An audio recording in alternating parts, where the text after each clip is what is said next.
Welcome.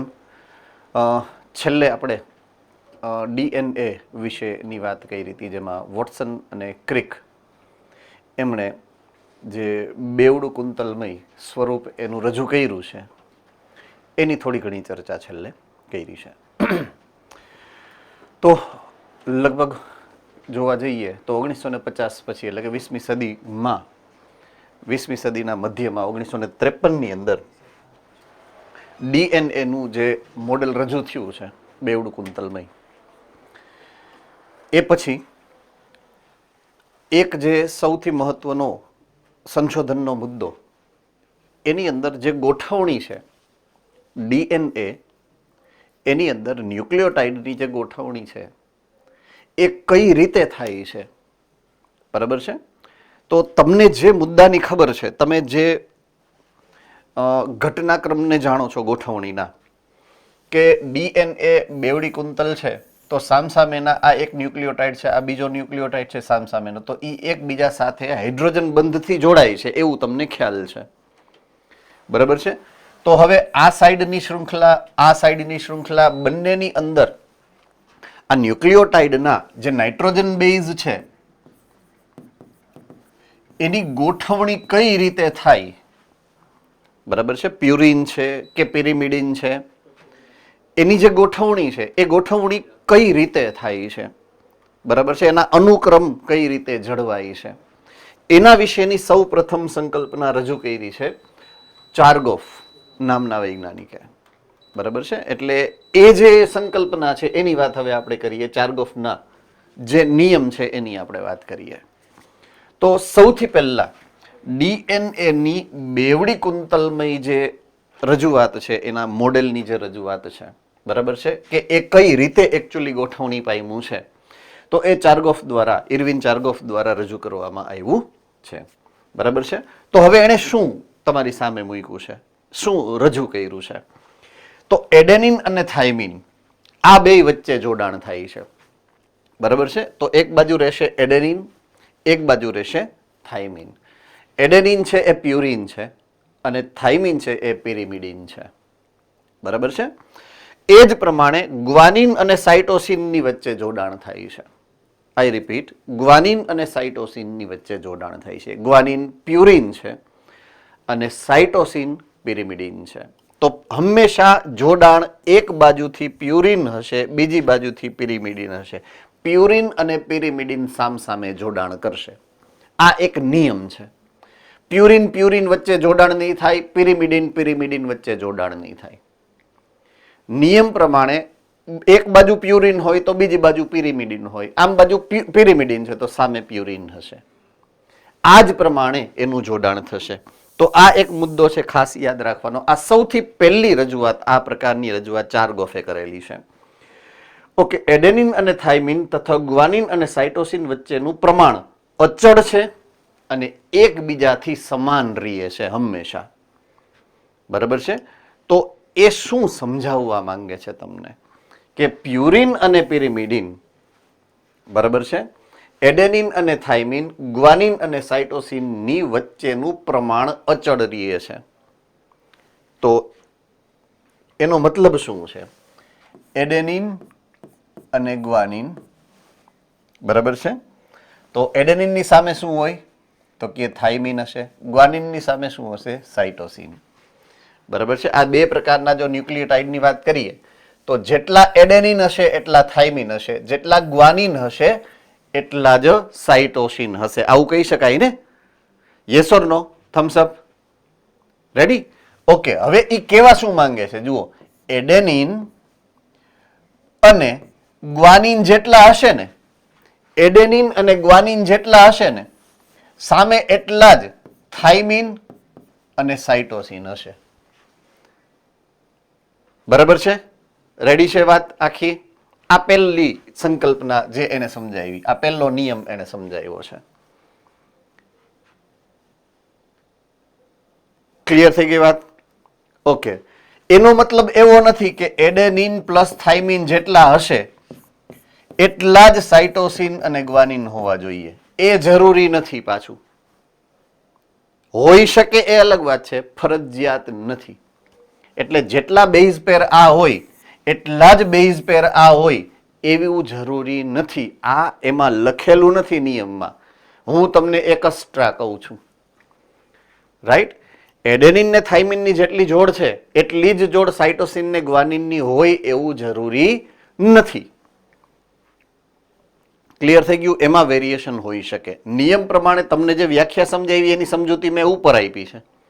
એક વધારાનો point મેં અહીંયા આપ્યો છે કે એડેનિન પ્લસ થાઇમિન એનું પ્રમાણ સાઇટોસિન અને ગ્વાનિનના પ્રમાણ જેટલું જ હોય એવું જરૂરી નથી. ઓકે, તો અહીંયા જે મેં તમને સમજાવ્યું એ પ્રમાણે એડેનિન અને થાઇમિન તથા ગ્વાનિન અને સાઇટોસિન વચ્ચેનું પ્રમાણ એકબીજાથી સમાન અચળ રહે છે, એકબીજાથી સમાન રહે છે, બે સમાન છે. બરાબર છે? એટલે આ મુદ્દો મેં તમને અહીંયા સમજાવ્યો છે આ ઉપર. તો એડેનિન ને ગ્વાનિનનું પ્રમાણ અને થાઇમિન અને સાઇટોસિનનું પ્રમાણ એક સરખું હોય છે. બીજું, એડેનિન જેટલા જ થાઇમિન હોય, ગ્વાનિન જેટલા જ સાઇટોસિન હોય. તો આ નિયમ ડીએનએની બેવડી કુંતલમય સંરચનાને સમજવા માટે અત્યંત મહત્વપૂર્ણ બન્યો હતો જે તે સમયે. ઓકે, ડીએનએની બેવડી કુંતલમય સંરચના એના જે મેઇન જે ઇમ્પોર્ટન્ટ કેરેક્ટરિસ્ટિક ફીચર એટલે કે લાક્ષણિકતા ખાસિયત છે એ અહીંયા રજૂ કરેલી છે. બરાબર છે? ઓકે, પહેલું ડીએનએ બેવડી કુંતલમય સંરચના છે એ આપણને ખબર છે. બરાબર છે? એનો મતલબ શું છે? બેવડી કુંતલમય શું કામ કીધી છે? કારણ કે એમાં 2 પોલીન્યુક્લિયોટાઇડની શૃંખલાઓ આવેલી છે. કેટલી છે? 2. ઓકે, એનો આધાર એટલે કે 2 મેઇન વાહડા હતા એની વાત કરી હતી આપણે આની પહેલાના લેક્ચરમાં. શર્કરા ફોસ્ફેટથી બને છે. શેનાથી બને છે? શર્કરા ફોસ્ફેટ. બેકબોન જેને મેં કીધું હતું. શું કીધું હતું? બેકબોન. ઓકે, હવે નાઇટ્રોજન બેઝ અંદરની તરફ ઉપસી આવે છે, અંદરની તરફ ઉપસી આવે છે લટકતો. તો મેં ગયા લેક્ચરમાં તમને આકૃતિ વડે સમજાવેલું હતું. હવે મેઇન મુદ્દો જે આમાં છે એ આવ્યો. હવે બંને શૃંખલાઓ પ્રતિ સમાંતર ધ્રુવીયતા દર્શાવે છે. બંને શૃંખલાઓ પ્રતિ સમાંતર ધ્રુવીયતા દર્શાવે છે. ઓકે, એકબીજાથી સમાંતર છે, એકબીજાથી સમાંતર છે, પણ બંનેના છેડા એકબીજાથી ઊંધા છે. આનો મતલબ થાય પ્રતિ સમાંતર ગોઠવણી. બરાબર છે? તો ઉદાહરણ દ્વારા જો સમજીએ તો આ એક શૃંખલા છે અહીંયા.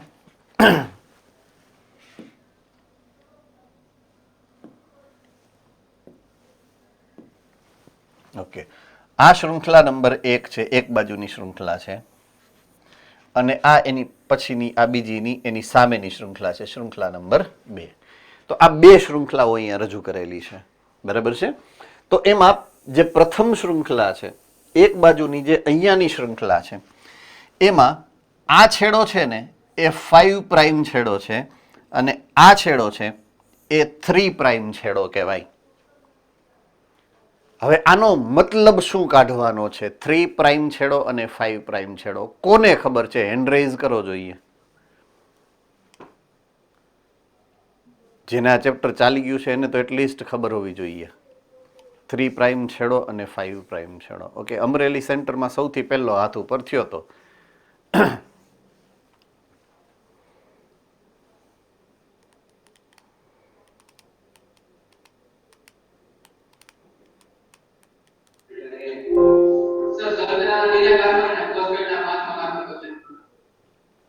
Okay, right. સો અહીંયા જે આ શર્કરા દેખાય છે તમને, અહીંયા જે આ શર્કરા દેખાય છે, હું તમને આકૃતિ દોરીને સમજાવીશ તો વધારે સમજાશે. દાખલા તરીકે, હે પ્રભુ મને આ બોલપેનની ઝંઝટમાંથી મુક્ત કરો. હું આમ વિચારું ને કે મારે આમ મનમાં વિચારું ને કે આ યલો કલર થવો જોઈએ તો યલો કલર થઈ જાય, મનમાં વિચારું ગ્રીન કલર થવો જોઈએ તો ગ્રીન થઈ જાય, મનમાં વિચારું વ્હાઈટ તો વ્હાઈટ થઈ જાય.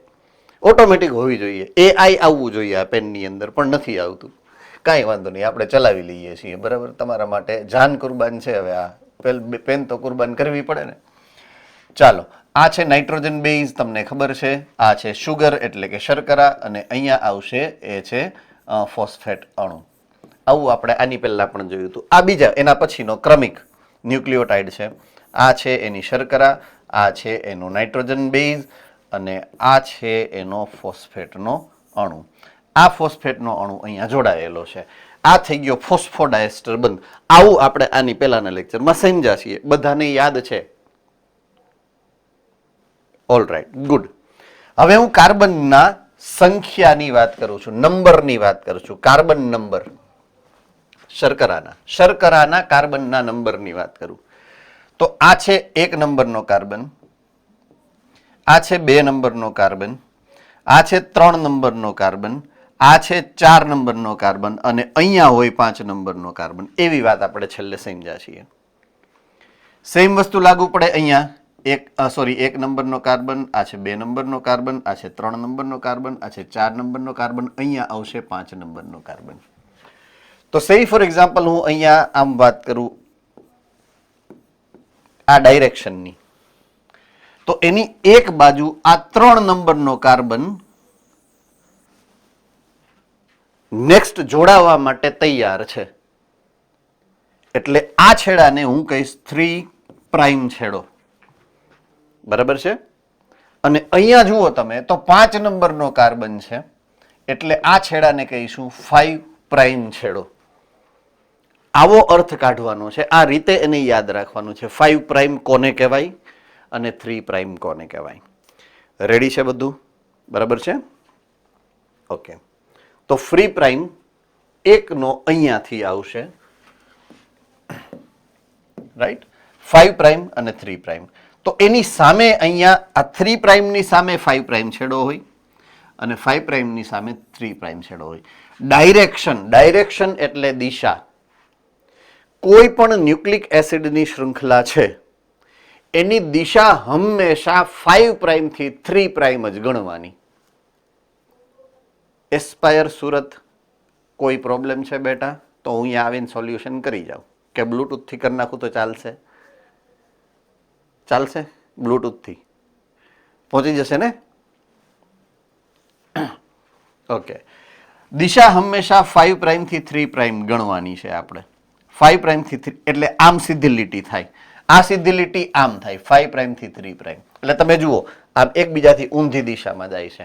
એટલા માટે એને આપણે કહેવાનું છે પ્રતિ સમાંતર ગોઠવણી. બરાબર છે? મેં તમને પ્રતિ સમાંતર ગોઠવણી કઈ રીતે થાય એ સમજાવ્યું છે. ઓકે.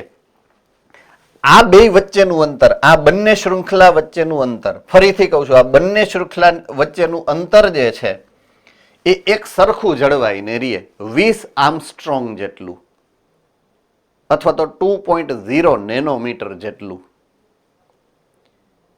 એની પાછળનું એક વૈજ્ઞાનિક કારણ પણ છે.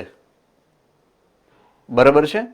એ વૈજ્ઞાનિક કારણ એ છે કે મારે એકચ્યુઅલમાં કરવાનું છે આનું અંતર અને આનું અંતર સમાન, એ બે સમાન કરવાનું હોય, એ બે અંતર એક સરખું જળવાવું જોઈએ.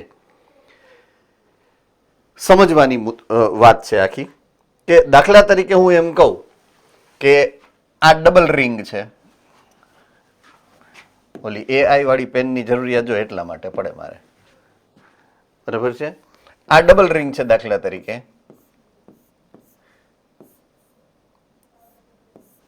અને આ એક સિંગલ રિંગ છે ઉદાહરણ તરીકે.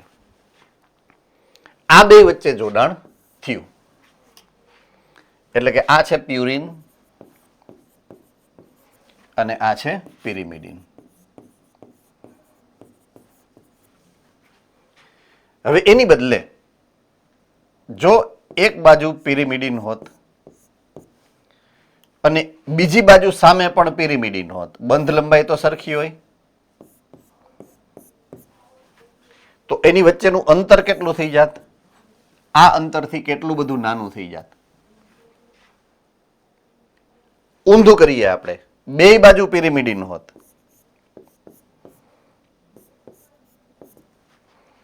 બંધ લંબાઈ એટલી કરો તમે, તો બીજી બાજુ પણ દાખલા તરીકે તો આ લંબાઈથી ને વધી જાય તો લંબાઈ DNA માં કેવી થાત? આમ થાત, આમાં. એક સરખી નો થાત. એ એક સરખી રાખવા માટે શું કર્યું ખબર છે કે દાખલા તરીકે અહીંયા પ્યુરિન છે અહીંયા, તો સામે પિરિમિડિન રાખ્યું. હવે જો અહીંયા પિરિમિડિન હોત તો એની સામે અહીંયા પ્યુરિન રાખ્યું હોત. આમ થઈ ગઈ બેયની લંબાઈ સરખી. એટલે જ હંમેશા એક બાજુ પ્યુરિન ને બીજી બાજુ પિરિમિડિન હોય. સમજ में आ रही है बात? यस और नो? તો પ્યુરિન અને પિરિમિડિનને સામસામે રાખવા પાછળનું આ વૈજ્ઞાનિક કારણ છે, એક લોજિક છે, બરાબર છે, જેથી કરી અને એક સરખી શૃંખલા વચ્ચેનું એક સરખું અંતર જળવાઈ શકે. તો જુઓ અહીંયા 1 અને અહીંયા 2, તો અહીંયા 2 છે તો અહીંયા સિંગલ થઈ ગયું, અહીંયા સિંગલ છે તો અહીંયા 2 થઈ ગયા, અહીંયા 2 છે તો અહીંયા સિંગલ. એટલે પ્રમાણ જે અંતરનું છે એક સરખું તમે જાળવી શકો છો. I hope it is very clear in to your mind. બરાબર છે, એકદમ સરસ રીતે સમજાઈ ગયું છે.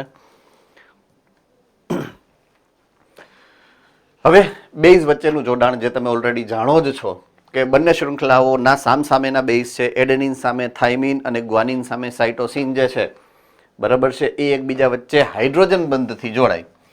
તો એડેનિન અને થાઇમિન વચ્ચે કેટલા હાઇડ્રોજન બંધ હોય? 2 હાઇડ્રોજન બંધ હોય. ગ્વાનિન અને સાઇટોસિન વચ્ચે કેટલા હાઇડ્રોજન બંધ હોય? તો કે 3 હાઇડ્રોજન બંધ હોય. બરાબર છે, એ તો આપણને ખબર છે. એટલે A ડબલ બોન્ડ T થાય અને C ટ્રિપલ બોન્ડ G થાય. બરાબર છે. આ એક નાનો એવો મુદ્દો છે જે આપણે રિવાઇઝ કર્યો છે અહીંયા.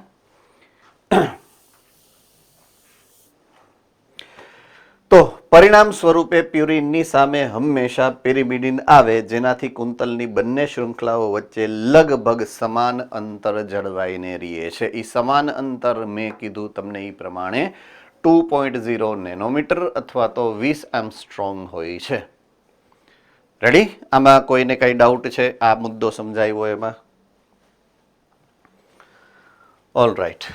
આ ડીએનએ ની બેવડી કુંતલાકાર જે સંરચના છે અહીંયા જે આપી છે તમને, બરાબર છે, એની વિશેષ માહિતી જે ડેટાબેઝ આંકડાકીય માહિતી છે જે તમારે કમ્પલસરી યાદ રાખવાની છે with reference to NEET examination, એની વાત કરીએ તો બંને શૃંખલાઓ અહીંયા જમણી બાજુ વળાંક લે છે, ડાબી બાજુએ નહીં, જમણી બાજુએ વળાંક લે છે. બરાબર? આ પહેલો મુદ્દો.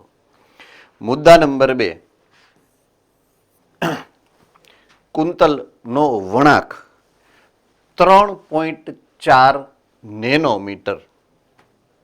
એક સિંગલ કુંતલ હોય તો 3.4 નેનોમીટરની છે, એટલે કે 34 આર્મસ્ટ્રોંગ. જો આર્મસ્ટ્રોંગમાં હું એને કન્વર્ટ કરું તોની વાત છે.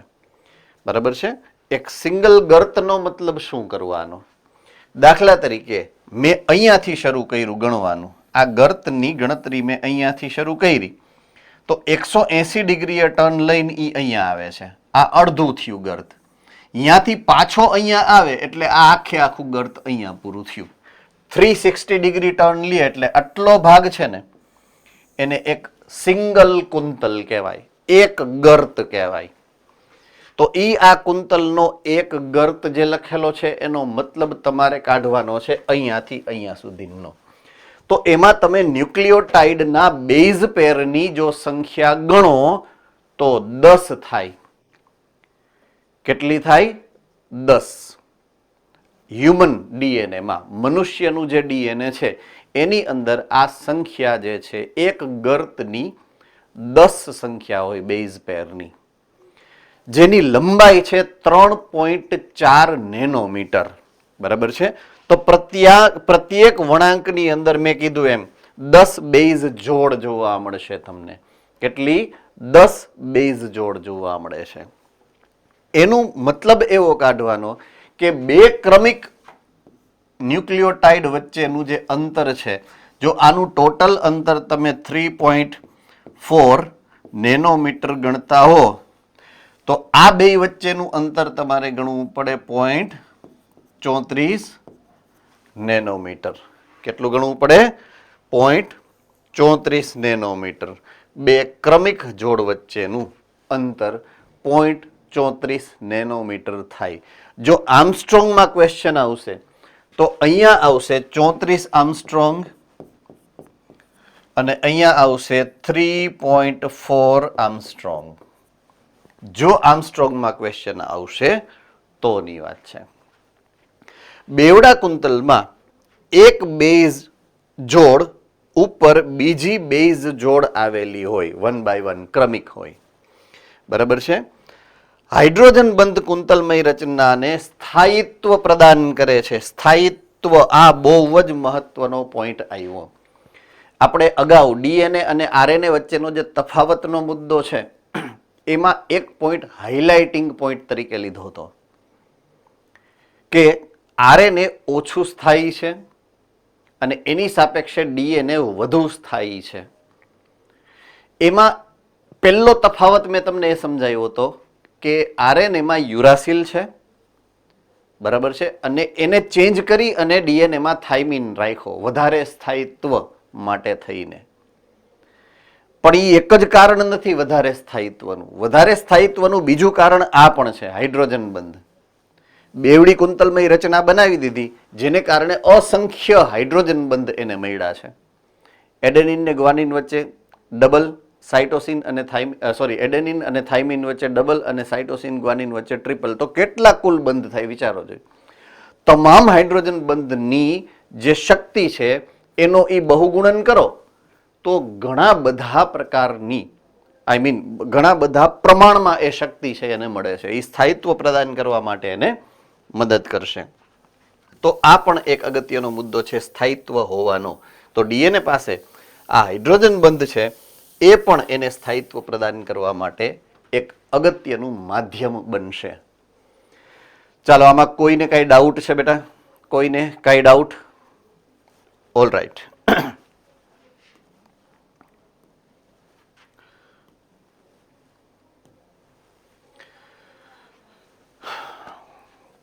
સરસ મજાનો એક નાનો એવો મુદ્દો જેનું નામ છે મધ્યસ્થ અથવા તો પ્રસ્થાપિત પ્રણાલી. ઓકે, હવે આ છે શું? આ એકચ્યુઅલમાં કેવા માંગે છે શું કવિ આમાં, એની વાત કરીએ. આપણે વાત કરવાની છે ડીએનએની. વાત અત્યારે જેની આપણે કરીએ છીએ એ અણુનું નામ છે ડીએનએ. તો આપણે ડીએનએ વિશે બે મુદ્દાની વાત કરવી પડે. એક ડીએનએ ની રચના અને બીજું ડીએનએ નું કાર્ય. બરાબર છે? એક રચનાત્મક લક્ષણ છે ડીએનએ નું અને બીજું ક્રિયાત્મક લક્ષણ છે ડીએનએ નું. બરાબર છે ને? યાદ આવી ગયું? લક્ષણો બે પ્રકારના હોય, એક રચનાત્મક લક્ષણ છે અને એક ક્રિયાત્મક લક્ષણ છે. તો અહીંયા હું વાત કરું કે આ ડીએનએ એની સંરચના તો તમે હમણાં જ ભણી ને, ચાર્ગોફનો નિયમ ભણ્યો, વોટસન ને ક્રિકનો મોડેલ. એટલે આ આપણે વાત અત્યારે કરી ચૂક્યા છીએ. ડીએનએ ની સંરચનાની વાત આપણે ઓલરેડી અત્યારે કરી ચૂક્યા છીએ. અત્યારે જે હું વાત કરવા જઈશ, જે વાત કરવાની વાત અત્યારે કરીશ એ છે એનું કાર્ય. સેન્ટ્રલ જે ડોગમા છે અથવા તો મધ્યસ્થ પ્રણાલી છે એના કામને સમજાવે છે. તો કેરફુલી યાદ રાખવાનું છે સરસ રીતે. તો મારા અત્યારે ચર્ચાના કેન્દ્રમાં ડીએનએ છે. શું છે? ડીએનએ. ડીએનએ બે પ્રકારના કાર્ય કરી શકે. ડીએનએ ના મૂળભૂત જવાબદારીમાં બે કામ આવે. કામ નંબર 1, આનુવંશિકતા, એટલે કે લક્ષણોનું વહન કરવાનું. એક કોષમાંથી બીજા કોષમાં, એક પેઢીમાંથી બીજી પેઢીમાં. આ પહેલું કામ છે એનું. તો કાર્ય નંબર 1 શું છે એનું? આનુવંશિકતા. કાર્ય નંબર 2 ની વાત કરું, એની પાસે જે બીજું કામ છે એ છે લક્ષણની અભિવ્યક્તિ.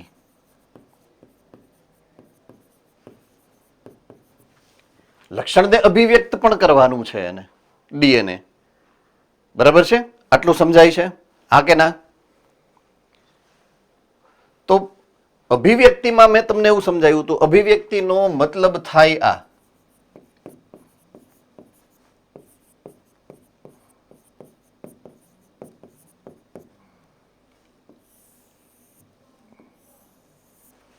અભિવ્યક્તિનો મતલબ શું થાય? પ્રોટીન સંશ્લેષણ. યાદ આવી ગયું ને? Yes or no? ઓકે. હવે ડીએનએ માટે એને જરૂરિયાત પડે છે આરએનએ ની.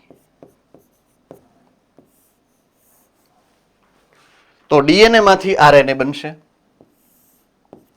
અને આરએનએ માંથી પ્રોટીન બનશે.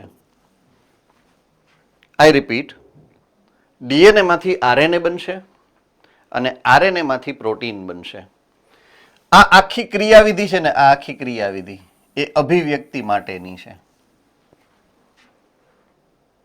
બરાબર છે? કે જેમાં પહેલો જે ઘટનાક્રમ છે ડીએનએ માંથી આરએનએ બનવું, એનું નામ છે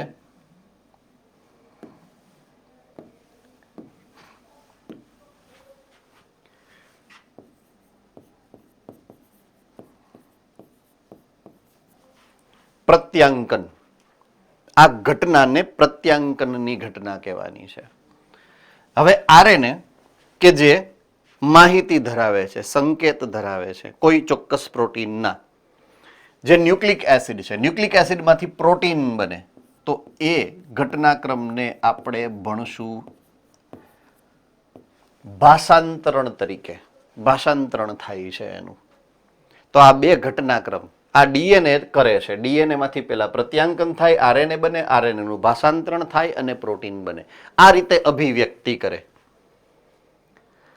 હવે હું વાત કરું આ પહેલા નંબરના કામની, આનુવંશિકતા વાળી.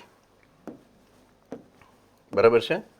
તો એક કોષમાંથી બીજા કોષમાં કે એક પેઢીમાંથી બીજી પેઢીમાં જ્યારે એનું વહન કરવું છે, તો એક કોષમાંથી બીજો કોષ બને ત્યારે થાય ને. તો એક કોષમાંથી બીજો કોષ ક્યારે બને? જ્યારે કોષ વિભાજન થતું હોય ત્યારે.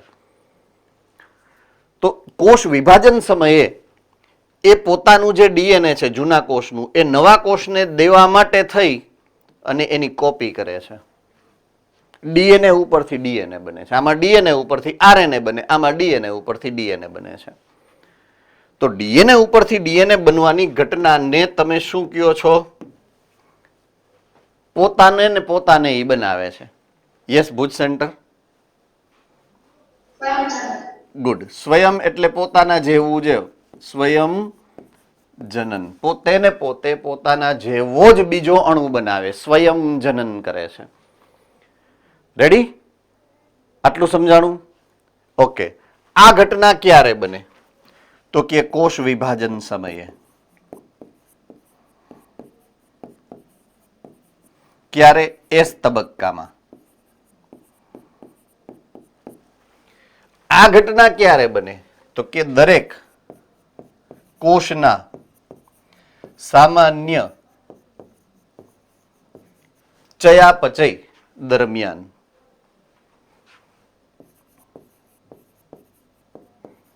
વૃદ્ધિ, વિકાસ કે કોઈ પણ અન્ય દેહધાર્મિક ક્રિયા થવાની છે એ દરમિયાન આ ઘટના બને છે.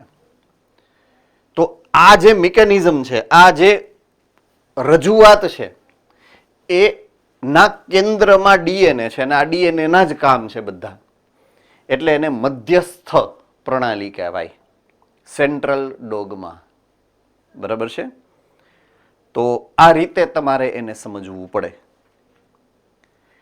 આમાં કોઈને કઈ ડાઉટ? ઓકે.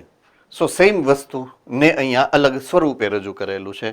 ડીએનએ રેપ્લિકેટ એટલે કે સ્વયં જનન કરે, અને એ જ ડીએનએ જો ટ્રાન્સક્રિપ્શન પ્રત્યાંકન કરે તો આરએનએ બનાવે, એમાંથી ભાષાંતરણ થાય અને પ્રોટીન બનાવે. સેમ વસ્તુ છે. મેં આમ આડી લખી હતી, એણે આમ ઊભી લખી છે. Nothing else. એ જ વસ્તુ અહીંયા છે. ડીએનએ માંથી આરએનએ બને, આરએનએ માંથી પ્રોટીન બને. બરાબર છે? તો અભિવ્યક્તિ એની આ રીતે થાય. ડીએનએની બેવડી કુંતલમય સંરચનાની સમજૂતી પછી ફ્રાન્સિસ ક્રિક દ્વારા જો આ મુદ્દાને રજૂ કરવામાં આવ્યો છે, સેન્ટ્રલ ડોગમાના પ્રિન્સિપલને. બરાબર છે? મધ્યસ્થ પ્રણાલી કે જે પ્રસ્થાપિત પ્રણાલીનો જે મુદ્દો છે એ રજૂઆત કરવાવાળા વૈજ્ઞાનિક પણ ફ્રાન્સિસ ક્રિક છે. તો એ પ્રણાલીમાં સ્પષ્ટ થાય છે કે આનુવંશિક માહિતીનો પ્રવાહ ડીએનએ થી આરએનએ અને આરએનએ થી પ્રોટીન તરફનો હોય છે. તો અભિવ્યક્તિની ભાષા કઈ છે? પ્રોટીન. માહિતીના સંગ્રહની ભાષા કઈ છે? ડીએનએ. અને માહિતીનું વહન કોના દ્વારા થાય છે? આરએનએ. જો આ ત્રણેય શબ્દ અત્યંત આ એનું કામ સમજાવે છે તમને, આ એનું કામ છે, બરાબર છે. ડીએનએ નું કામ શું છે? આનુવંશિક માહિતીનો સંગ્રહ કરવાનો છે. આરએનએ નું કામ શું છે? માહિતીનું વહન કરવાનું છે. અને પ્રોટીનનું કામ શું છે? અભિવ્યક્તિ કરવાની છે. This is very very very important point, બહુ જ ઇમ્પોર્ટન્ટ છે. યાદ રાખવું તમારે, આ ભાષામાં એને યાદ રાખવાનું છે. કહેવાનો અર્થ એવો છે મારો, બરાબર છે. ચાલો, આમાં કોઈને કઈ ડાઉટ રહી ગયો હોય? મધ્યસ્થ પ્રણાલી અથવા તો સેન્ટ્રલ ડોગમા?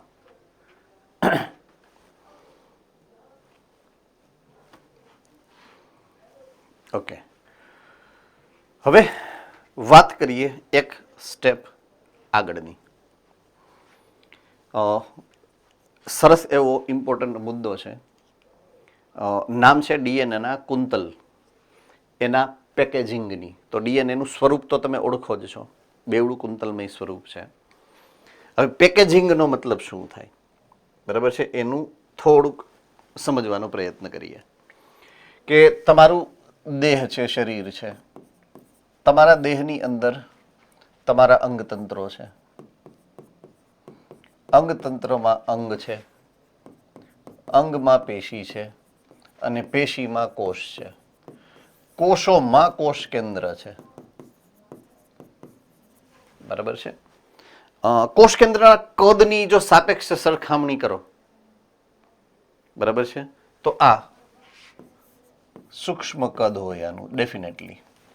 કોષ કેન્દ્ર તો કેવડું હોય, કોષ ન દેખાતો આપણે, કોષ પોતે જ જો સૂક્ષ્મ હોય, સિંગલ કોષ આપણે એમને નૈરી આંખે નથી જોઈ શકતા, તો કોષ કેન્દ્ર તો કેટલું હશે બચાડું, સમજાય છે. હવે વાત છે કોષ કેન્દ્રના પોલાણની, એની અંદર જગ્યા કેટલી હોય, તો કે અતિ મર્યાદિત. કોષ કેન્દ્રના પોલાણમાં કેટલી જગ્યા તમે એઝ્યુમ કરી શકો, વિચાર તો કરો, બરાબર છે. હવે તમારે જનીન દ્રવ્યને ઘુસાડવાનું તો આમાં જ છે ને, કોષ કેન્દ્રના પોલાણમાં જ રાખવાનું છે ને જનીન દ્રવ્યને, યસ ઓર નો? એને તમારા ડીએનએ ક્યાં છે? કોષ કેન્દ્રના પોલાણની અંદર. તો હવે આપણે આની પહેલા એક જે વાત કરી હતી, મનુષ્યની અંદર રહેલા બેઝ પેરની સંખ્યા યાદ છે કોઈને? સિંગલ જીનોમમાં આવ્યું હતું.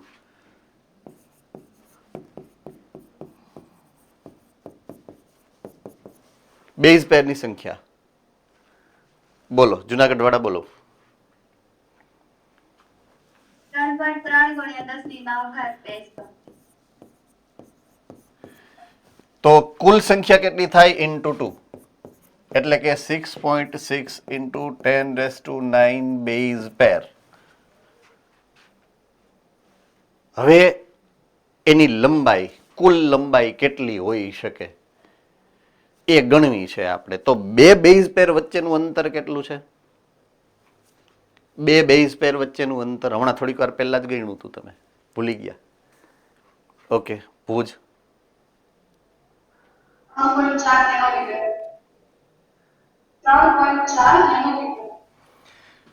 ગુણ્યા 3.4 નેનોમીટર. આને ગુણાકાર કરો ને એટલે જવાબ લગભગ આટલો આવે, 2.2 મીટર જેટલો આવે, બરાબર છે. આટલું લાંબુ ડીએનએ, એટલે સિંગલ નથી હો પાછું, એવું પાછું મેં આની પહેલા પણ કીધું હતું. તમારા કોષમાં એક સિંગલ ડીએનએ નથી, એટલે મિસઅન્ડરસ્ટેન્ડિંગમાં ના રહેવું, બરાબર છે. 2.2 મીટર જેટલું લંબાઈ ધરાવતું ડીએનએ ના હા 0.34 નેનોમીટર આવે, કારણ કે બે બેઝ પેર વચ્ચે અંતર એટલું જ હોય ને. હા હા 0.34 નેનોમીટર. આ ભાઈ ઈ રાખ ને ભાઈ, તો આપણે સમજી લેવાનું પછી એમાં શું હોય. 3.4 આર્મસ્ટ્રોંગ આવે અને 0.34 નેનોમીટર આવે. યસ, એનીવે લેટ વી, માફ કરો ને, નાની મોટી ગલતી તો માફી કરવી પડે ને. સો અલ્ટિમેટલી 2.2 મીટરની જે લંબાઈ છે એની આપણે વાત કરીએ. 2.2 મીટર જે લાંબુ ડીએનએ છે, બરાબર છે. આમ સ્ટ્રોંગ કરી નાખું છું, બરાબર છે. રેડી? તો 2.2 મીટર લાંબુ ડીએનએ તમારે હમાડવાનું છે આટલા પોલાણમાં કે જ્યાં લગભગ એટલી જગ્યાએ નથી કે તમે એને વ્યવસ્થિત રીતના સાચવી શકો એમ. એટલે દાખલા તરીકે હું એમ વાત કરું કે તમારું જે આ સ્કૂલ બેગ જે તમે લઈને આવો છો એની અંદર તમારે 3 જોડી કપડાં નાખવાના છે. કેટલા? 3 જોડી કપડાં નાખવાના છે. એક ટુવાલ નાખવાનો છે, 2 મોજા નાખવાના છે, બરાબર? બાકી તમે સમજો જ છો. હવે એને તમે કપડાને સંકેલા વગર જેમ ફાવે આમ ડૂચો વાળીને નાખી દો ને તો 2 જ જોડી હમાય, ત્રીજી બહાર રાખવી પડે અને કાં ઓલી એક એક્સ્ટ્રા થેલી લેવી પડે. જબલું નો હમાય. તો આપણે કરીએ શું? સરસ મજાના એને ઇસ્ત્રી કરી, એકદમ ઇસ્ત્રી ટાઈટ સ્ટ્રેટ રાખી, થપ્પી વારી અને અંદર રાખી દો ને તો હમાઈ જાય સરસ. બસ આ જ સિદ્ધાંત લાગુ પડે આમાં કે ડીએનએ ને તમે છૂટું રાખો તો નહીં જ સમાય. એટલે તમારે સરસ મજાની ઇસ્ત્રી કરી આમ ઘડી વાળી અને રાખવું પડે એને. તો મુદ્દો મેઇન એ છે, એ જે ઘટના છે ને એને કહેવાય છે ડીએનએ નું પેકેજિંગ. તો આ કુંતલનું પેકેજિંગ એટલે શું? તો કે ઓલી ઝીણી એવી જગ્યાની અંદર આટલું લાંબુ ડીએનએ એકદમ વ્યવસ્થિત જાળવી, સંભાળી, ગોઠવી અને મૂકવું એને કહેવાય એનું પેકેજિંગ. તો ડીએનએની લંબાઈ કોષ કેન્દ્રની લંબાઈ કરતાં ઘણી બધી વધારે છે. સસ્તનના કોષના ડીએનએની લંબાઈ લગભગ 2.2 મીટર જેટલી છે, જ્યારે કોષ કેન્દ્રની લંબાઈ 10⁻⁶ મીટર જેટલી છે. તો આટલો બધો લાંબો પોલિમર કોષની અંદર કેવી રીતના સમાઈ શકે એ એક ચેલેન્જિંગ ક્વેશ્ચન છે આપણા માટે, બરાબર છે? તો હવે એ ગોઠવણીને આપણે સમજવાનો પ્રયત્ન કરવાનો છે. હવે સૌથી પહેલી વાત કરીએ, આદિ કોષ કેન્દ્રી સજીવમાં આ ડીએનએ નું પેકેજિંગ કઈ રીતે કરેલું છે.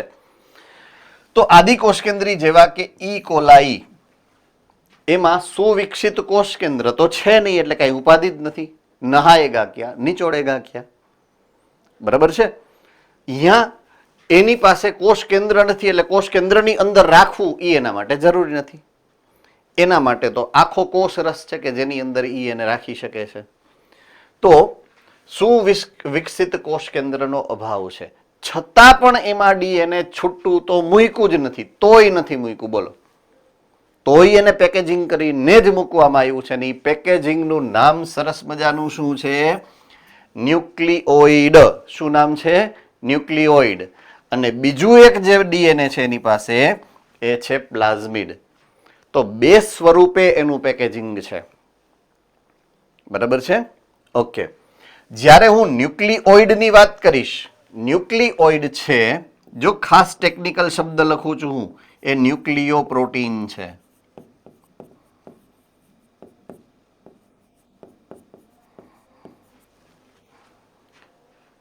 વલયાકાર કે પ્લાઝમિડ ડીએનએ ન્યુક્લિયો પ્રોટીન નથી, ખાલી ન્યુક્લિક એસિડ છે. માત્ર ને માત્ર ન્યુક્લિક એસિડ છે પ્લાઝમિડ. જ્યારે ન્યુક્લિઓઇડ છે એ ન્યુક્લિયો પ્રોટીન છે. ન્યુક્લિયો પ્રોટીનનો મતલબ આપણે સમજી ગયા છીએ આગળ. કોને ખબર છે ન્યુક્લિયો પ્રોટીન? જુનાગઢ. સંરચનામાં ન્યુક્લિક એસિડ હોય અને પ્રોટીન હોય. યસ, 2 પ્રકારની સંરચના છે એની પાસે. એના બંધારણમાં એક ન્યુક્લિક એસિડ છે અને એક પ્રોટીન છે. અહીંયા ન્યુક્લિક એસિડનું નામ શું છે? ડીએનએ. અને પ્રોટીનનું નામ શું છે? ઉદાહરણ તરીકે હિસ્ટોન, બરાબર છે? તો ડીએનએ ઋણ વીજભારિત, યાદ રાખી લેવાનું આજથી.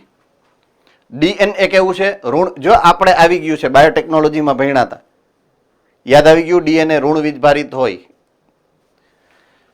પ્રોટીન જે ધન વીજભારિત છે. એ બે એકબીજા સાથે આકર્ષણ બળથી જોડાઈ જાય, કારણ કે બંનેના ધ્રુવીયતા એકબીજાથી અલગ છે. તો આકર્ષણ બળથી એ જોડાઈ શકે છે. એકબીજા સાથે જોડાય અને એક જગ્યાએ સ્થાપિત થઈ જાય અને એને ન્યુક્લિઓઇડ પણ કહેવાય, બરાબર છે? એનું નામ છે ન્યુક્લિઓઇડ. મેં એને કીધું છે ન્યુક્લિયો પ્રોટીન. શું કામ? કારણ કે ન્યુક્લિક એસિડ અને પ્રોટીન બંનેનું કોમ્બિનેશન, બંનેનું મિશ્રણ છે એટલા માટે. રેડી? પ્લાઝમિડની વાત કરો. ન્યુક્લિઓઇડમાં ડીએનએ ની મોટી કડી છે, બરાબર છે? અને આ કડી પ્રોટીન વડે ઘેરાયેલી હોય છે. તો એ ન્યુક્લિઓઇડની જ વાત કરી છે. આ પ્લાઝમિડ જે છે, પ્લાઝમિડ નાની કડી છે. પ્લાઝમિડ છે એ નાની કડી છે જેમાં એને પેક કરવાની જરૂરિયાત નથી. જો બંને વલયાકાર જ છે, ન્યુક્લિયોઇડ પણ વલયાકાર છે અને પ્લાઝમિડ પણ વલયાકાર છે. ન્યુક્લિયોઇડ મોટી કડી છે જેથી એને આમ પેક કરીને રાખવી પડે, અને પેક કરવા માટે સહારો લીધો છે પ્રોટીનનો. બરાબર છે, એટલે ખાસ આ મુદ્દાને ધ્યાનમાં રાખવાનો છે તમારે. તો આ રીતે આદિકોષ કેન્દ્રીમાં બે સ્વરૂપ છે ડીએનએના, એક છે ન્યુક્લિયોઇડ અને એક છે પ્લાઝમિડ. બરાબર છે. હવે વાત કરીએ છીએ સુકોષ કેન્દ્રી કોષના સજીવો. બરાબર છે, સુકોષ કેન્દ્રી સજીવો જેટલા પણ છે કે જેમાં સુકોષ કેન્દ્રી કોષ છે, તો એમાં ડીએનએનું પેકેજિંગ કઈ રીતે થાય. સુકોષ કેન્દ્રીનો અર્થ શું છે કે જેમાં કોષ કેન્દ્ર સરસ મજાનું આયોજિત કરેલું છે. બરાબર છે, કોષ કેન્દ્ર છે વ્યવસ્થિત છે, કોષ કેન્દ્રની ફરતે આવરણ છે, કોષ કેન્દ્ર પટલ, અંદર કોષ કેન્દ્ર રસ છે, આ કોષ કેન્દ્ર રસની અંદર ક્રોમેટીન નામનું દ્રવ્ય છે. તો આ રીતે એનું પેકેજિંગ થાય એમાં, ક્રોમેટીન દ્રવ્ય. બરાબર છે. તો હું શરૂઆત કરું છું ક્રોમેટીનથી. સૌથી છેલ્લો પોઈન્ટ અહીંયા લખ્યો છે ક્રોમેટીન. તો કોષ કેન્દ્રમાં આવેલા ઘણા બધા ન્યુક્લિયોઝોમના પુનરાવર્તિત એકમ એટલે ક્રોમેટીન. એટલે કોષ કેન્દ્ર તમે જ્યારે ખોલો ને અંદરથી જે માંચડો નીકળે એને ક્રોમેટીન કહેવાય. ક્રોમેટીનને ગુજરાતીમાં હું કહીશ જનીન દ્રવ્ય અથવા તો રંગસૂત્ર દ્રવ્ય.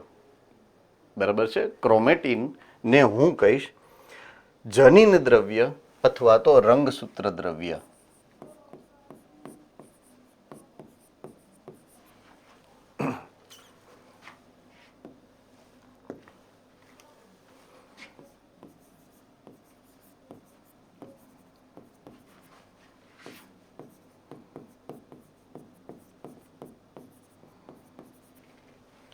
તો જનીન દ્રવ્ય શું કામ કીધું હશે એને?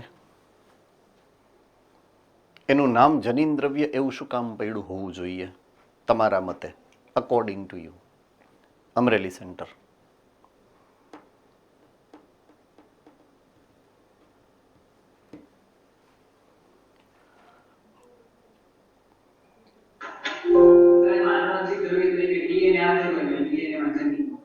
Okay, good. કારણ કે એ જનીનો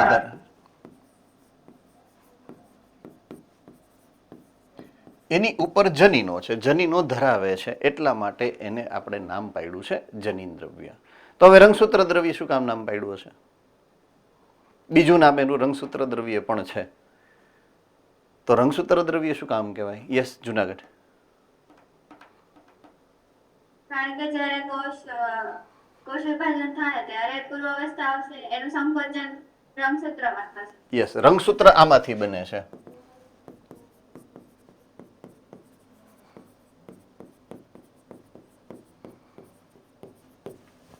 એ જ દ્રવ્યમાંથી રંગસૂત્ર બને એટલે એને રંગસૂત્ર દ્રવ્ય પણ કહેવાય. એનું બીજું નામ છે ટૂંકમાં. બરાબર છે. હવે કૃષ્ણને હું માધવ કહું તો એ ચાલે, રાધા રમણ કહું તો એ ચાલે, બધું એક જ છે ને, હે ને? સો આ રીતના એના ત્રણ નામ છે. અંગ્રેજી નામ ક્રોમેટીન છે, ગુજરાતી નામ જનીન દ્રવ્ય પણ છે અને રંગસૂત્ર દ્રવ્ય પણ છે, બેય છે.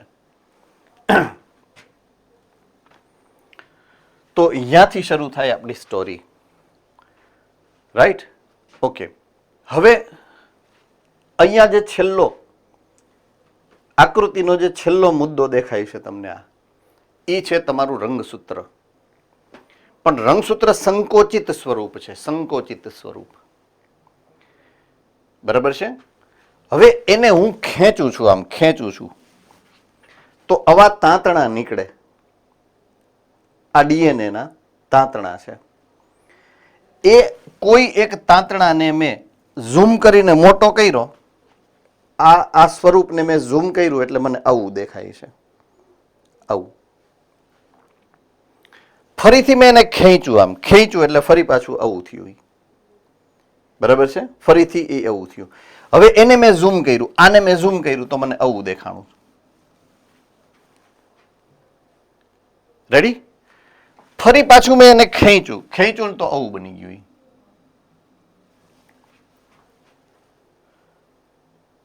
રાઈટ? અને આ છે હવે ડીએનએ તમારું, આ ડીએનએ થઈ ગયું. આને ખેંચીને છૂટું પાડ્યું એટલે આ ડીએનએ થઈ ગયું. તો ડીએનએ એ ગોઠવાય, આમ ગોઠવાય, જો આવી રહ્યું ગોઠવાય, તો અહીંયા વચ્ચે કોઈક એક પદાર્થ છે જે પ્રોટીન છે, જેને કહેવાય હિસ્ટોન પ્રોટીન. આ હિસ્ટોન પ્રોટીન છે, એની ફરતે ડીએનએ આમ વીંટળાય છે. જુઓ, રેડી? સમજાઈ ગયું છે? અને આ જે સંરચના બને છે ડીએનએ, જ્યારે પ્રોટીનની ફરતે વીંટળાય અને આ જે બર્ગર બનાવે, અહીંયા તો બર્ગર જેવું દેખાય છે એટલે આ જે બર્ગર બનાવ્યું છે, બરાબર છે, એ બર્ગરને કહેવાય ન્યુક્લિયોઝોમ.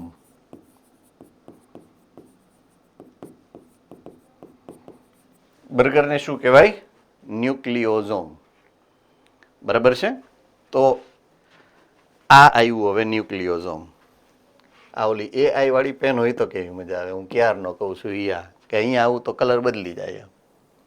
ન્યુક્લિયોઝોમ, રાઈટ? તો ઋણ વીજભારિત ડીએનએ ધન વીજભારિત હિસ્ટોન ઓક્ટામર સાથે વીંટળાય અને જે સંરચના બનાવે તેને ન્યુક્લિયોઝોમ કહેવાય. તો હવે આપણા માટે પાછું એક નવું આવ્યું, હિસ્ટોન ઓક્ટામર. બરાબર છે? Histone protein. તો ક્રોમેટીન જે છે એ ક્રોમેટીન બનશે, મેં કીધું એ પ્રમાણે, શેનાથી? તો કે ન્યુક્લિયોઝોમથી.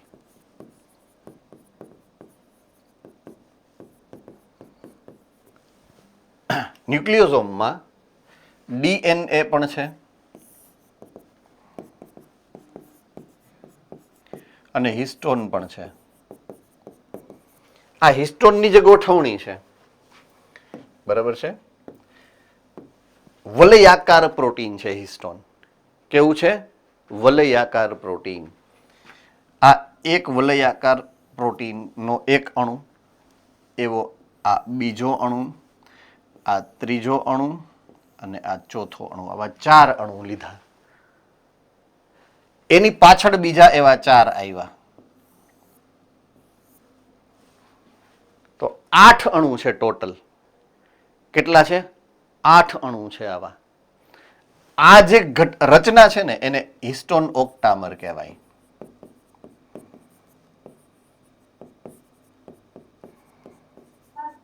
યસ સર, બોલો. કોઈ કે સર કીધું?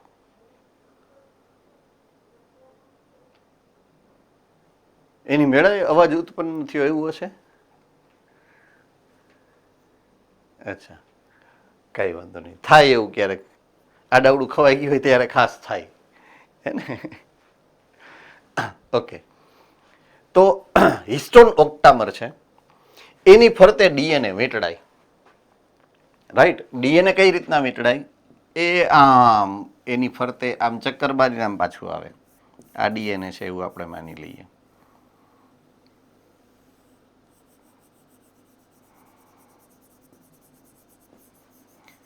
આ ડીએનએ પછી આમ આવ્યું પાછું, અહીંયાથી આમ પાછું આ બીજો આંટો લીધો.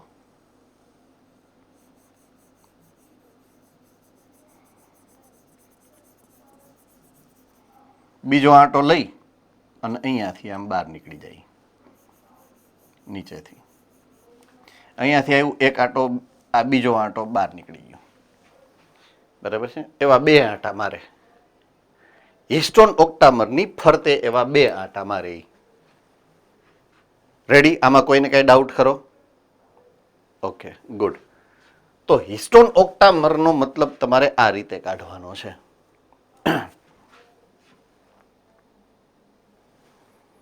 આ હિસ્ટોન ઓક્ટામર છે. હિસ્ટોન ઓક્ટામરની ફરતે આ રીતના આમ વીંટળાતું જતું હોય. જો આમ છે.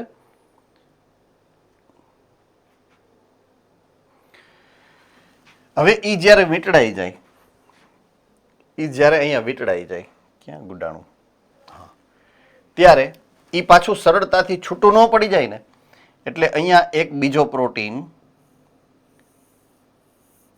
વધારાનો એડ થઈ જાય. બરાબર છે? એ છે H1, હિસ્ટોન 1. આ બધાય છે હિસ્ટોન 2. બરાબર છે? આ જે છે H2 છે, H2A. નીચે છે એ H2B. તો H2A કેટલા છે? 4. H2B કેટલા છે? 4. એટલે કે આલ્ફા અને બીટા શૃંખલા, બરાબર છે, H2 ની, હિસ્ટોન 2 ની, અને આ હિસ્ટોન 1 છે. એટલે ટોટલ 3 પ્રકારના હિસ્ટોન અહીંયા છે, હિસ્ટોન 1, હિસ્ટોન 2A અને હિસ્ટોન 2B. હિસ્ટોન A 1 છે, હિસ્ટોન 2A 4 છે અને હિસ્ટોન 2B 4 છે. આટલું ડીપમાં તમારે આવવાનું નથી, જસ્ટ અહીંયા જે સંરચના છે એ પ્રમાણે હું તમને એક્સપ્લેન કરું છું. રાઈટ? ઓકે, તો હિસ્ટોન શું છે એની વાત મેં તમને સમજાવી. તો હિસ્ટોન ઓક્ટામર જે સંરચના મેં તમને હમણાં દોરી અને સમજાવી એ પ્રમાણે ટોટલ હિસ્ટોનના 8 અણુ એનું સંગઠિત એકમ બને, જેને હિસ્ટોન ઓક્ટામર કહેવાય. અને આ હિસ્ટોન શું છે? તો કે હિસ્ટોન ધન વીજભારિત પ્રોટીન સમૂહ છે, વલયાકાર છે અને આલ્કલીય એમિનો એસિડ લાઇસિન અને આર્જેનિન એની અંદર વધુ પ્રમાણમાં આવેલા હોય છે. આ મુદ્દો આપણે ખૂબ જ અગત્યના મુદ્દા તરીકે લેવાનો છે. સામાન્ય રીતે જેટલા પણ પ્રોટીન આપણા રુધિરના પ્રવાહની અંદર જોવા મળતા હોય એ બધા ઋણ વીજભારિત પ્રોટીન હોય. એકેય ચેપ્ટરમાં એવું આવ્યું છે તમને ક્યાંય લખેલું હોય એવું યાદ આવે છે? એકેય ચેપ્ટરમાં એવું આવ્યું હોય કે પ્રોટીન ઋણ વીજભારિત હોય એવું? હમણાં ખબર પડી જાય કોણ કેટલું વાંચે છે. અમુક વખતે અમુક પ્રશ્ન ખબર પડી જાય, એના આધારે નક્કી થાય કે તમે કેટલું વાંચે છો, એમ ચેક થઈ જાય. કેટલા છો? 1 2 3 4 5 6 7 8 9 10 11 12 13 14 15 16 જણા ટોટલ દેખાય છે. એકાદું છુપાયેલું છે 17, બરાબર. તો એકેયને ખબર નથી. ઓકે, ચેપ્ટર નંબર 18 ધોરણ 11 ઉર્મિવેગ નું નિર્માણ, ધ્રુવીયતા,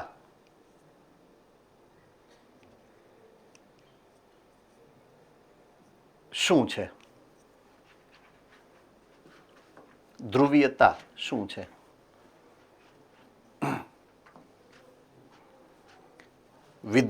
ધ્રુવીયતા, વિધ્રુવીયતા અને પુનઃ ધ્રુવીયતા, આવા 3 ઘટનાક્રમ આવ્યા હતા એમાં. તો એ ધ્રુવીયતા શું છે?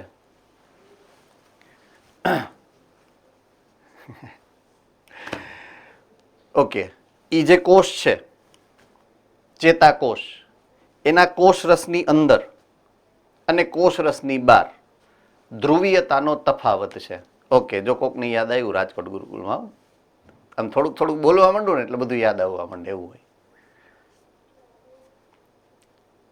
હાલો, હા, હાલી લીધું, હાલો. ચેતાકોષની બાયણે સોડિયમ હોય, પંપ ખુલે એટલે સોડિયમ અંદર આવે, પોટેશિયમ એટલે બહાર જાય. એટલું બધું નથી, એટલું બધું નથી. ધ્રુવીયતા એટલે શું? ખાલી એટલું જ. આયનોનું ધન આયન ને ઋણ આયન અલગ અલગ હોય, અંદરની તરફ ને બહારની તરફ. હવે છે ધીમે કાનના પડદા વડા ફાટવા માંડશે.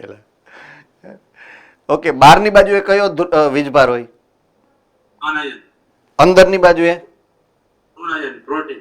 આયન નહીં, વીજભાર. ધન વીજભાર, ઋણ વીજભાર, એવો જવાબ હોય એનો. ઓકે, અંદરની બાજુએ ઋણ વીજભાર શું કામ હોય? કઈ રીતે જળવાય? એ ઋણ વીજભાર જળવાય છે એની પાછળનું કારણ શું છે? જો એ ટેક્સ્ટ બુકમાં લખેલું છે આ બધું જ. હું જે પૂછું છું એ ટેક્સ્ટ બુકમાંથી જ પ્રશ્ન પૂછું છું, બહારથી નહીં. ઋણ પ્રોટીન. એક્ઝેક્ટલી, બસ હું જ પૂછતો હતો કે તમને ઋણ પ્રોટીન હોય એવું ક્યાંય આપેલું છે ટેક્સ્ટ બુકમાં? એનો જવાબ મેં તમને ગોતાવ્યો હવે, કે અહીંયા લખેલું છે કે પ્રોટીન હંમેશા ઋણ વીજભારિત હોય એમ. આ એક જ એવું પ્રોટીન છે હિસ્ટોન કે જે ધન વીજભારિત છે. આ એક્સેપ્શન છે, અપવાદ છે. સમજાય છે હું જે સમજાવવા માંગુ છું? હવે હિસ્ટોન એક જ એવું છે કે જે ધન વીજભારિત, એને કરવામાં આવ્યું છે ધન વીજભારિત ચાઈ કરીને, અને એ ધન વીજભારિત કરવા માટે એમાં ફેરવું શું? તો કે એ બનાવવામાં જે એમિનો એસિડ વાપરા છે લાઇસિન અને આર્જેનિન છે કે જે બેઝિક ઓલા છે એમિનો એસિડ. એમિનો એસિડના વર્ગીકરણમાં તમને લખાવેલું હતું અમુક એસિડિક હોય, અમુક બેઝિક હોય અને અમુક ન્યુટ્રલ હોય, તટસ્થ હોય. યાદ આવ્યું? તો લાઇસિન અને આર્જેનિન બેઝિક છે એમિનો એસિડ. એટલે એનું પ્રમાણ અહીંયા હિસ્ટોનમાં વધારી દીધું એટલે એનો નેચર કેવો થઈ ગયો, એનો સ્વભાવ કેવો થઈ ગયો તો કે બેઝિક છે. અને બેઝિક હોય એટલે કેવો થઈ જાય? ધન વીજભારિત. એટલે હિસ્ટોન ધન વીજભારિત છે.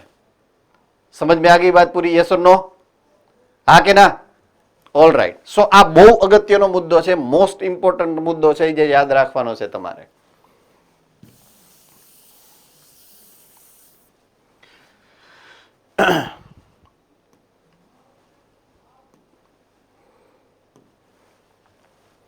ઓકે, નાવ ન્યુક્લિયોઝોમ અને ક્રોમેટીન. તો એક લાક્ષણિક ન્યુક્લિયોઝોમ એની અંદર 200 બેઝ જોડ ડીએનએ ના કુંતલ આવેલા હોય છે. ઓકે, હું અહીંયા આવી જાઉં છું પાછો. આ જે ગોઠવણી સમજાવી, આ જે મેં ગોઠવણી સમજાવી એમાં ચાલો આમ બાજુ અહીંયા ધ્યાન અહીંયાથી હું શરૂ કરું ડીએનએ ને અને અહીંયા હું ડીએનએ પૂરું કરું એક સિંગલ ન્યુક્લિયોઝોમમાં. તો અહીંયાથી લઈ અને અહીંયા સુધીમાં ડીએનએ ની જે બેઝ પેરની જોડી ગણું ને તો 200 બેઝ પેર થાય.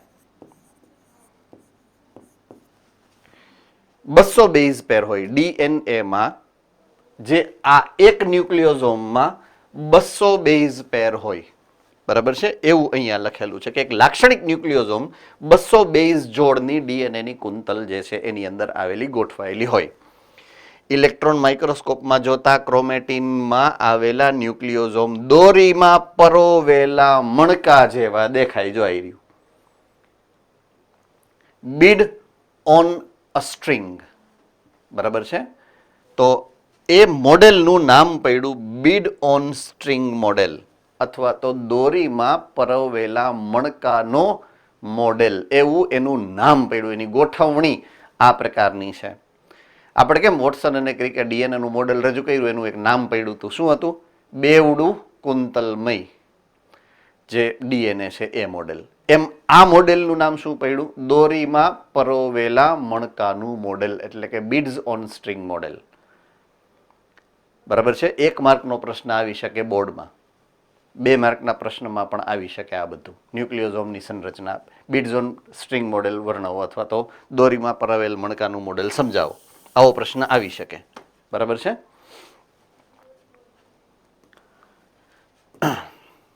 All right. સો અહીંયા આ ડીએનએ છે. ચાલો આ ડીએનએ છે, આમ બાજુ ડીએનએ છે. ડીએનએ આ ઓક્ટામરની ફરતે આમ ગોઠવાય. આ બીજો ઓક્ટામર બન્યો, આ ત્રીજો. તો આ એક ન્યુક્લિયોઝોમ, 2 ન્યુક્લિયોઝોમ, 3, એ બધા એકબીજાની સાથે જોડાઈ જાય, એકદમ નજીક નજીક ગોઠવાઈ જાય એટલે આવું બની જાય. બરાબર છે? ઓકે, હવે એક આ છૂટું સ્વરૂપ છે અને આ થોડુંક સંકુચિત સ્વરૂપ છે, નજીક નજીક ગોઠવાયેલા. જો છૂટું સ્વરૂપ હોય, પોઈન્ટ ટુ બી નોટેડ નાઉ, એકદમ સરસ રીતે યાદ રાખવાનું. જો છૂટું સ્વરૂપ છે તો આ પ્રકારની જે ગોઠવણી છે એને હું કહીશ હિટરો યુક્રોમેટીન.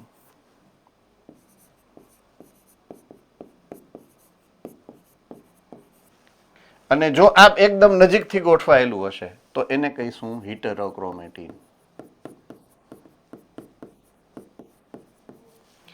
યુક્રોમેટીન અને હિટરોક્રોમેટીનનો ફરક અહીંયા આ આકૃતિ દ્વારા તમારે સમજવાનો છે. એક છે યુક્રોમેટીન અને એક છે હિટરોક્રોમેટીન. બરાબર છે?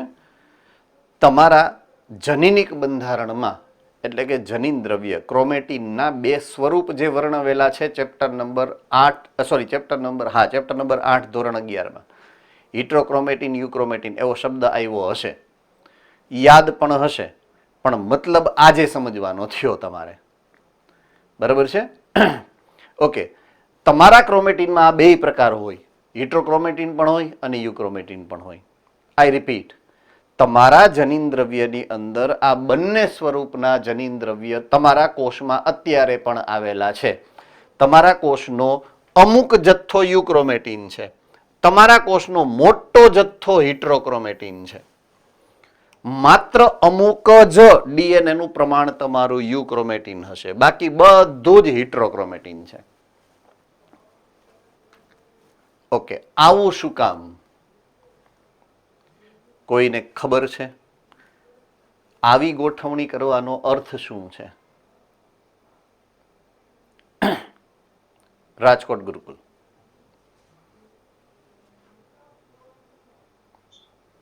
હિટ્રોક્રોમેટિનમાં નોન કોડિંગ ડીએનએ હોય એટલે માહિતીનો ઉપયોગ કરવાનો જરૂર જ ન પડે, અને યુક્રોમેટિનમાં કોડિંગ માહિતી હોય એટલે એનો ઉપયોગ કરવો પડે આરએનએ બનાવવા.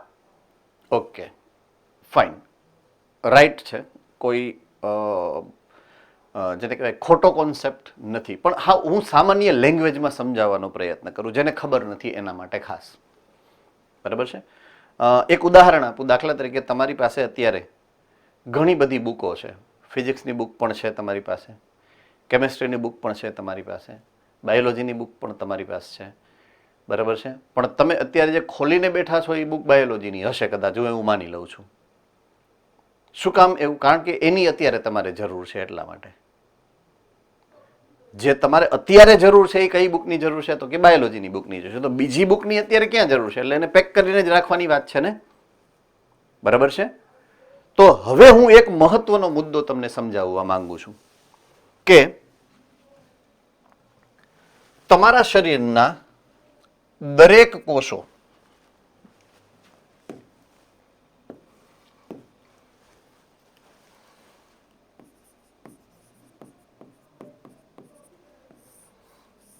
યુગ્મનજ કે ફલિતાંડમાંથી સમભાજન દ્વારા બનેલા છે.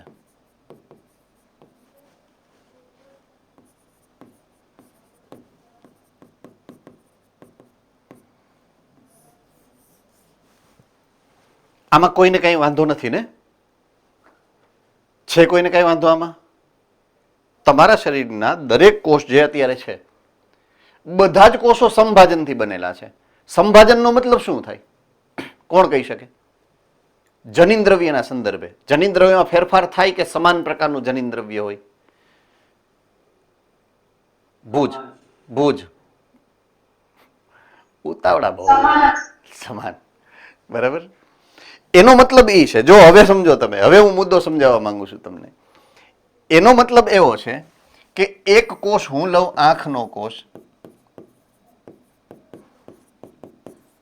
એક લઉં હું ચામડીનો કોષ,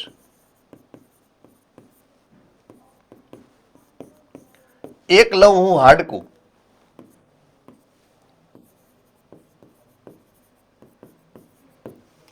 આ બધામાં એક સરખા પ્રકારનું ડીએનએ છે. તો એ એક સરખું કામ કરવું જોઈએ ને? જો એની પાસે બધાય પાસે સમાન ડીએનએ છે તો બધાયના કામ હુકામ અલગ છે? ઈ પ્રક્રિયાને તમે નામ આપો છો વિભેદન, ડિફરન્સિએશન. વિભેદન કઈ રીતે થાય છે? પ્રકૃતિ, નેચર વિભેદન કઈ રીતે કરે છે? કે જ્યારે કોષમાં સંભાજન થતું હશે, જો મારે એવો કોષ બનાવવો છે કે જેમાં આંખનું કાર્ય કરી શકે એવા કોષમાં એનું રૂપાંતરણ કરવું છે, તો જેટલા જનીનો આંખને જરૂરિયાત છે એવા પ્રોટીનનું નિર્માણ કરતા હશે, હું એને યુક્રોમેટિન રાખીશ. એટલે કે થોડાક છૂટા રાખીશ, જેથી પ્રત્યાંકન સરળ રીતે કરી શકે ને કામ શરૂ રહે એમાં. બાકીનાની મારે ક્યાં જરૂર છે? આંખને એસિડ ક્યાં બનાવવું છે? ચાલો સમજાય છે હું જે કહેવા માંગુ છું? તો ઈ જનીનને શું કરવાનું? ક્લોઝલી પેક્ડ કરી દેવાના, હિટ્રોક્રોમેટિન બનાવીને રાખે ઈ, કારણ કે એની જરૂરિયાત નથી એને. રેડી? તો આંખની અંદરના કોષ પાસે એવા જ જનીનો સક્રિય છે, સક્રિય જનીનો કે જે આંખની ક્રિયાવિધિ માટે અથવા તો એના ચયાપચય સાથે સંકળાયેલા હશે. બાકીના તમામ જનીનો કે જે એની ચયાપચયની પ્રક્રિયા સાથે જોડાયેલા નથી, એણે એને નિષ્ક્રિય બનાવી દીધા. કયા સ્વરૂપે? હિટરોક્રોમેટિન સ્વરૂપે.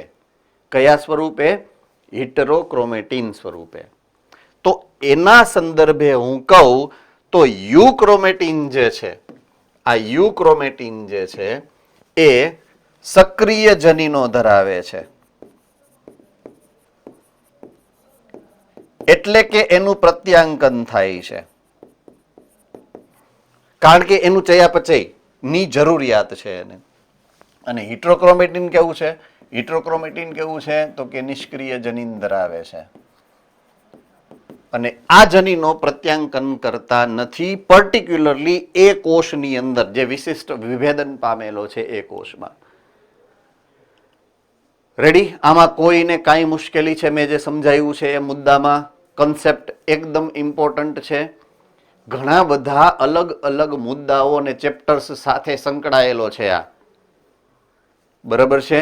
ખાસ કરીને વનસ્પતિ વૃદ્ધિ વિકાસમાં વિભેદન, નિર્વિભેદન ને પુનઃ વિભેદન આવ્યું તો એની હારે સીધો સંકળાયેલો છે. તમને ખબર જ નહોતી વિભેદન કોને કહેવાય. મેં તમને ટેકનિકલી મોલેક્યુલર લેવલે વિભેદન કેમ થાય એ સમજાયું. બરાબર છે? તો આ કોન્સેપ્ટ ઘણી બધી જગ્યાએ તમારે ઉપયોગમાં લેવાનો છે. સમજો ત્યારે, વાત સમજો ત્યારે. જ્યારે તમે વાંચો છો ત્યારે તરત જ આ સ્ટ્રાઇક થવું જોઈએ કે હા આ વિભેદન આમ થાય એમ. તો મૂળભૂત રીતે આ હિટ્રોક્રોમેટિન અને યુક્રોમેટિન બે સ્વરૂપે તમારી અંદર આ જનીન દ્રવ્ય રહેલું હોય છે. હવે જ્યારે પેકેજિંગ થવાનું છે ને, પેકેજિંગ થવાનું છે ખાસ કરીને ક્યારે? જ્યારે કોષ વિભાજન થવાનું છે ત્યારે એની સૌથી વધારે મહત્વ છે. કારણ કે સામાન્ય કોષમાં એનું પેકેજિંગ આટલા સ્વરૂપનું જ છે.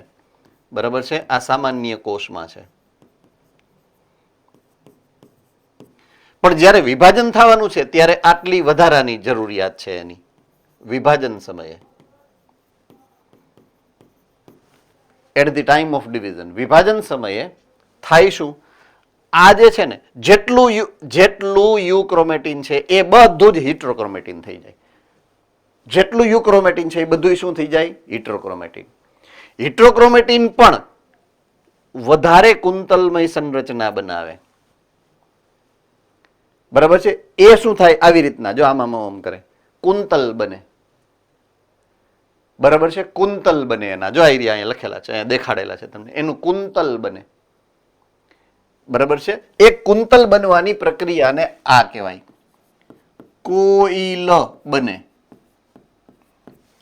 કોઇલ બને એટલે કોઇલિંગ કહેવાય. શું કહેવાય? કોઇલિંગ. હવે ઈ કોઇલિંગ બને એટલે ઈ આવું બની જાય.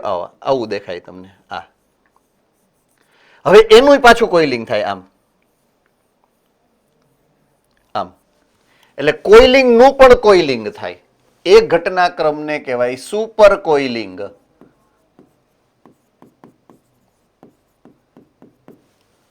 તો કોઇલિંગ અને સુપર કોઇલિંગ બે ઘટનાક્રમ બને. કોની સાથે? હિટ્રોક્રોમેટિન સાથે. અને રંગસૂત્રની જે ગોઠવણી છે એ તમને ત્યારે બની શકે. તો પૂર્વાવસ્થા દરમિયાન પહેલા તો જે સૌથી પહેલી ટોટલ 3 ઘટના બને રંગસૂત્ર સાથે, સોરી જનીન દ્રવ્ય સાથે. પહેલી ઘટના જેટલું યુક્રોમેટિન છે એ બધું જ શું બની જાય? હિટ્રોક્રોમેટિન. પછી બીજી ઘટના હિટ્રોક્રોમેટિનનું કોઇલિંગ થાય. ત્રીજી ઘટના કોઇલિંગમાંથી સુપર કોઇલિંગ થાય એટલે રંગસૂત્ર બની ગયું. 3 ઘટના બને. તો ક્રોમેટિનનું સંગઠન આ રીતે કોષ વિભાજન સમયે અલગ સ્વરૂપે થાય અને સામાન્ય સક્રિય જે ચયાપચયની અંદર છે એની અંદર અલગ સ્વરૂપે થાય છે. તો અહીંયા ક્રોમેટિનનું સંગઠન જે સમજાયું છે એ પ્રમાણે સૌથી પહેલું છે આ દોરીમાં પરાવેલ મણકાનું મોડેલ. ઈ જે હમણાં આની પહેલાના મુદ્દામાં સમજ્યા. ન્યુક્લિયોઝોમ દોરીના પરોવેલ મણકા જેવા દેખાય. બીજું, એના દ્વારા બને ક્રોમેટિનના તંતુઓ. શું બને? ક્રોમેટિનના તંતુ, જેના 2 સ્વરૂપ છે.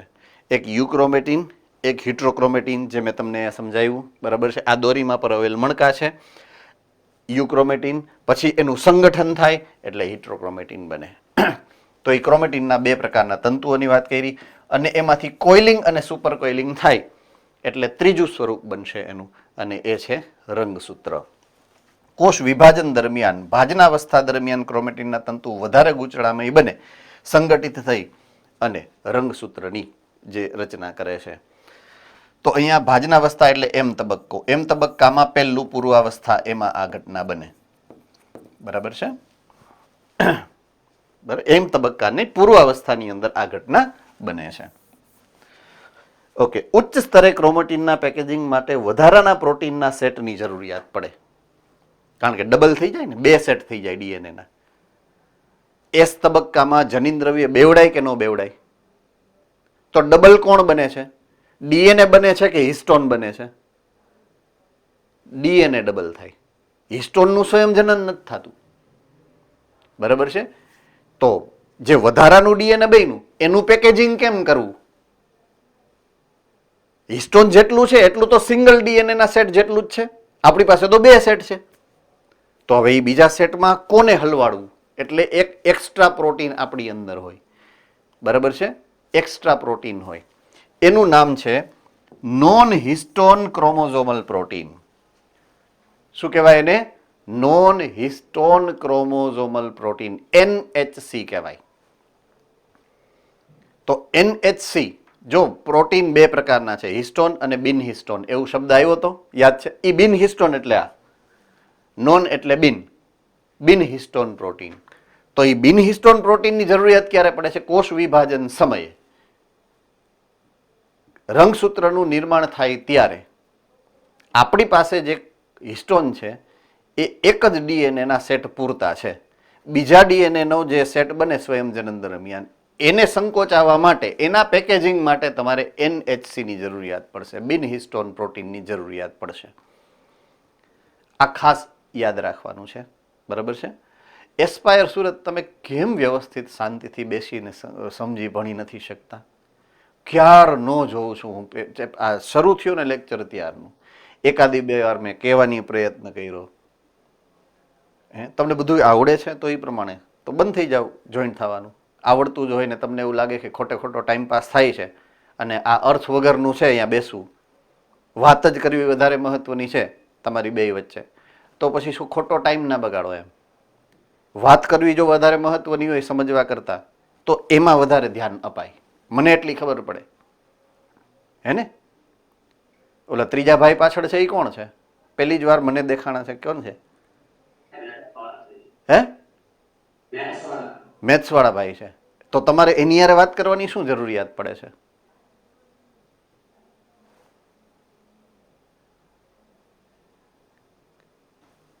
Come on, it is your life, તમારી લાઈફ છે, તમારું ભણતર છે, તમારી કેરિયર છે, તમારે ડોક્ટર થવું છે ને ઉપાધિ ગદની મારે કરવાની. બોલો કેવી આ કર્મની કઠણાઈ તો જો.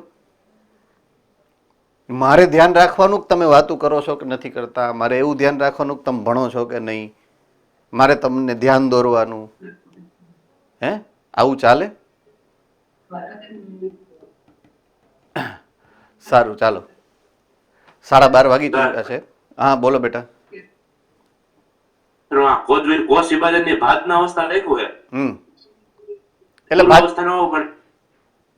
ભાજના અવસ્થા એટલે વિભાજન અવસ્થા, એવું એકચ્યુઅલમાં શબ્દ આવે. વિભાજન અવસ્થા એમ તબક્કો. હે? પેપરમાં આવું પૂછાય જ નહીં. ભાજના અવસ્થા પેપરમાં નહીં લખેલું હોય, વિભાજન અવસ્થા એવું લખેલું હશે. એટલે કે એમ તબક્કો. બરાબર છે? આ અહીંયા મિસપ્રિન્ટ છે, એ પેપરમાં એવું ના હોય. પેપર વાળા તો ખબર પડે ને કે આવું ન હોય. ભલે ને હોય, હું તમને એમ કહું છું મિસપ્રિન્ટ છે, NCERT માં છે એટલે તો મારે અહીંયા રાખવું પડે છે. બરાબર છે? ભાજના અવસ્થા નહીં આવે, વિભાજન અવસ્થા એટલે કે એમ તબક્કો એવું રાખવાનું છે આપણે. એનો અર્થ એવી રીતના, એવી ઘણી મિસ્ટેક છે ટેક્સ્ટબુકમાં આવી ઘણી બધી મિસ્ટેક્સ છે, પણ હું જ્યાં જ્યાં હશે અહીંયા હું તમને ધ્યાન દોરીશ. બરાબર છે? એટલે એવી પાછી મિસ્ટેક વાળું તમને NCERT માંથી હોય તો પણ પેપરમાં નહીં પૂછાય એવી મિસ્ટેક વાળો ક્વેશ્ચન. મોડ્યુલ ને MCQ તો ને એમાં ભાજના અવસ્થા હાજર રાખ્યું હતું. પૂર્વ અવસ્થા કરી નાખી તો હા પૂર્વાવસ્થા કરી નાખજો. બરાબર છે. ચાલો આજનું લેક્ચર અહીંયા પૂરું કરીએ. બરાબર છે. આજનું લેક્ચર અહીંયા પૂરું કરીએ છીએ. અહીંયાથી આપણે આગળ વધવાનું થશે નેક્સ્ટ લેક્ચરમાં, કારણ કે 12:30 વાગી ચૂક્યા છે. All right. ક્રોમેટિનના પ્રકાર, હિટ્રોક્રોમેટિન, યુક્રોમેટિન, ત્યાંથી આપણે આગળ વધીએ છીએ નેક્સ્ટ લેક્ચરમાં. C you tomorrow, sorry day after tomorrow.